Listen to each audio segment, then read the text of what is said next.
Blueprint of Perfection. So you have had less pain. Well, this is what we should expect, because that thing called pain is inarticulate. It cannot speak up. It is senseless. When you talk to it in these terms, it naturally quiets down and backs out. Your premises, you know, are in normal condition.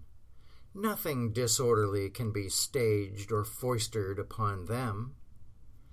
There is no mind to devise such an abnormality as you describe, and no architect to build it. It is a good deal to say, but no exaggeration, that perfection bodies forth in you and can never be converted into imperfection. So there is no escape from the conclusion that you are staunch and shapely in every detail, a formation of beauteous life.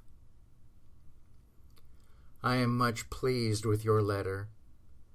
Since you are feeling wonderful, you will soon find your figure in better form and color, because, with mentality quickened and toned, it constructs a prepossessing appearance.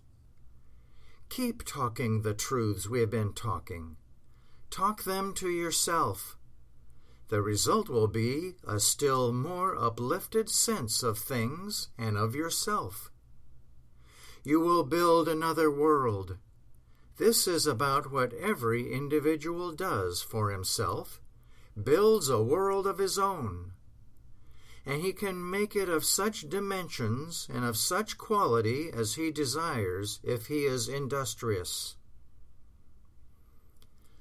Very likely you have forgotten all about that throat ailment you mentioned. Really, you know, mind directs all the functions of being, and therefore nothing in your system can become disturbed or disarranged. There cannot be any additions at any point, nor can there be any subtractions from other places. All of which adds up to the fact that you are made and maintained in the beauty of wholeness. Just step around and say that you are. Face those difficulties that try to speak to you, and say to them, you cannot talk these things. They cannot be talked. No one could hear them if they were talked. Principle is established in me and in all my affairs, which spells health and security. I hope all the disturbances of the Orient will abate before you reach Hong Kong. They are bad enough at present, but suddenly the worst of storms quiet down, you know. Your cheerful note received, also notes of similar character from your friend. Of course you are taking things rather easy, content to admit that you have a house not made with hands, eternal in the heavens, that you are a synthesis of the vitalities and glories of unquenchable life, that you have that mind which sees through the phantoms of disease and recognizes the pattern of perfection. Do not strain or labor. Do not try to prove anything. Simply say and admit what Jesus said and admitted. As the Father hath self-existence, so hath he given self-existence to me.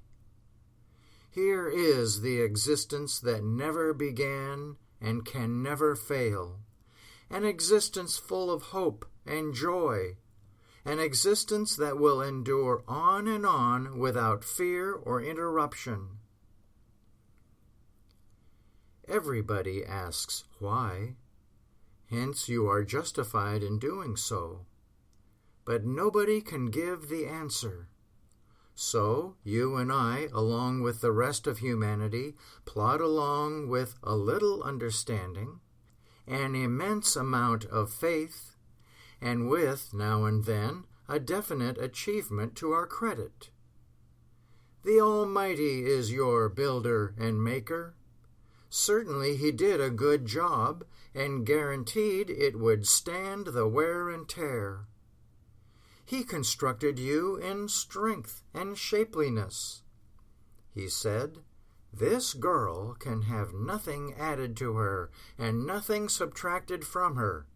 She is well built, and I am well pleased with her."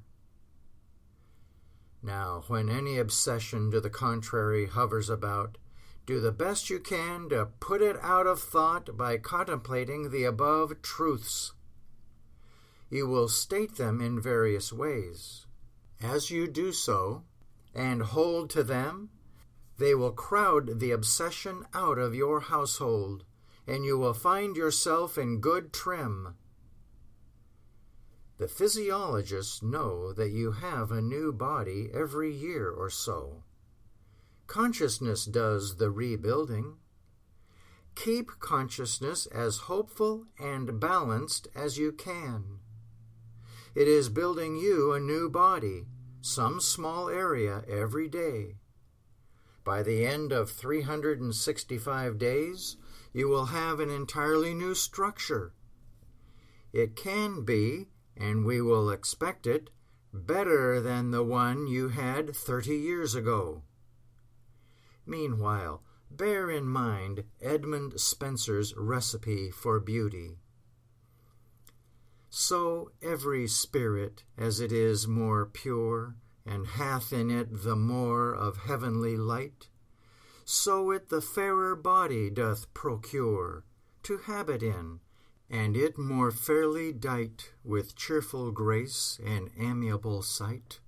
For of the soul the body form doth take, for soul is form, and doth the body make.